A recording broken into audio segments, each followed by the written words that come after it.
Madame Parisot, je la cite pour une première fois, c'est ma préférée, elle dit « La liberté de penser s'arrête là où commence le code du travail ». Elle dit aussi « La vie, la santé, l'amour sont précaires, pourquoi le travail ne le serait-il pas ?» Je me souviens que c'est une apologie de la barbarie, hein, parce que l'histoire de l'humanité, c'est la lutte contre la précarité.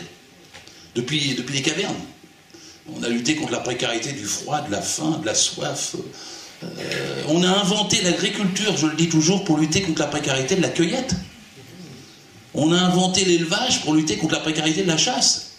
50 siècles que l'humanité lutte contre la précarité. Vous avez le MEDEF là qui arrive qui dit non, non, 50 siècles d'erreur, vive Cro-Magnon. Accepter d'être précaire, retour en arrière, tout le monde doit être précaire. Ça c'est leur leitmotiv, quoi. Et la même Madame Parisot, c'est celle qui ne veut pas du tout d'état de droit dans l'entreprise. Elle vous dit que les prud'hommes, ça insécurise les employeurs. Elle vous dit aussi qu'il faut qu'on revenir sur le droit du licenciement. Parce que finalement, elle préfère le mot séparabilité. Elle dit c'est comme un divorce. Enfin, sauf que c'est toujours le même qui garde les meubles. Hein. Toutes les explications du MEDEF vont contre le code du travail, contre l'état de droit dans les entreprises. Et c'est ce qui est à l'ordre du jour. Alors curieusement, de façon pour moi inexpliquée, inexplicable, invraisemblable, sous la gauche, là, on va se proposer de remettre en cause le code du travail. Je peux vous dire que ça va pas. Et je vais vous expliquer, tenter de vous expliquer en détail pourquoi.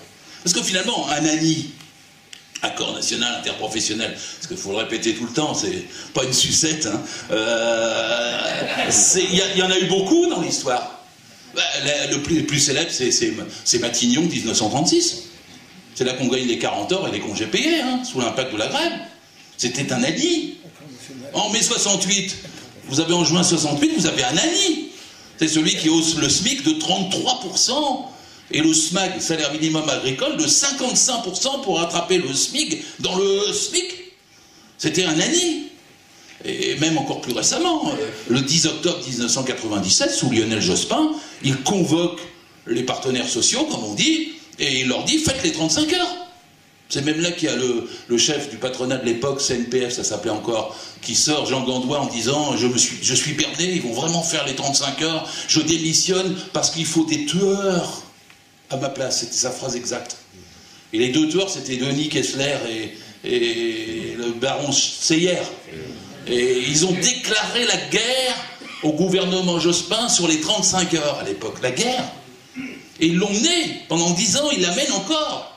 Parce qu'ils veulent absolument avoir la peau des 35 heures. Et c'était des alliés. Et là on croyait, je croyais,